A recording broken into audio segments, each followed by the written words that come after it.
আমি গাছের video upload করার পর ফেসবুকেও আমার অনেক মেসেজ আসছে আর ইউটিউবেও একজন কমেন্ট করেছিল এটার পরিচর্যা সম্পর্কে দেওয়ার জন্য। তো এটার পরিচর্যা কিন্তু করা খুবই সহজ অন্যান্য ফুলগুলোর তুলনায়। আর এর কিছু নিয়মকানুন মেনে চললেই কিন্তু ইজিলি এটা গ্রো করবে।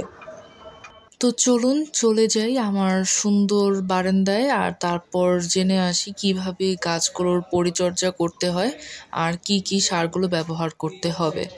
তো এই হচ্ছে আপাতত আমার গাছের অবস্থা।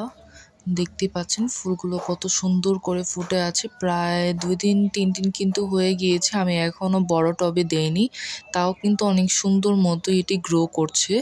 আর আমি কিন্তু কয়দিন পরেই এটা একটা বড় টবে লাগিয়ে ফেলবো।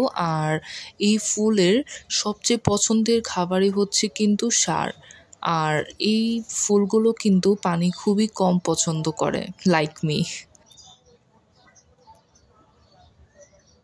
সারাদিনে একবেলা পানি দিতে হবে, অতিরিক্ত কোনো পানি দেওয়া যাবে না, তাহলে এটি মরে যাওয়ার সম্ভাবনা থাকে। যেহেতু এটি শীতকালীন ফুল, এটি কিন্তু কুয়াশা লাগলে খুবই ভালো হয়, যদিও এখন গ্রীষ্মকাল, তো হালকা রোদে হালকা ছায়া এটি সুন্দর হবে। একদম অতিরিক্ত কড়া রোদেও রাখার দরকার নেই, অতিরিক্ত ছায়াতেও রাখার দরকার নেই, এমন একটি জায়গায় রাখুন যেখানে নর্মালি আলো বাতাসটা প্রভাবিত হয় খুব সুন্দরভাবে, আর যাতে এটি খুব সুন্দর মতো গ্রো করতে পারে।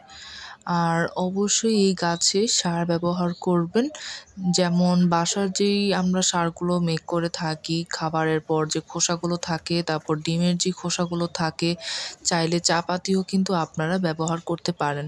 যেহেতু নার্সারির কীটনাশকগুলো একটু বেশি দাম হয়ে থাকে, তো এরকম পটাশিয়াম এগুলোর থেকে সবচেয়ে বেশি ভালো হয় বাসার তৈরি যে জিনিসপত্রগুলো আছে ওগুলো দেওয়ার জন্য।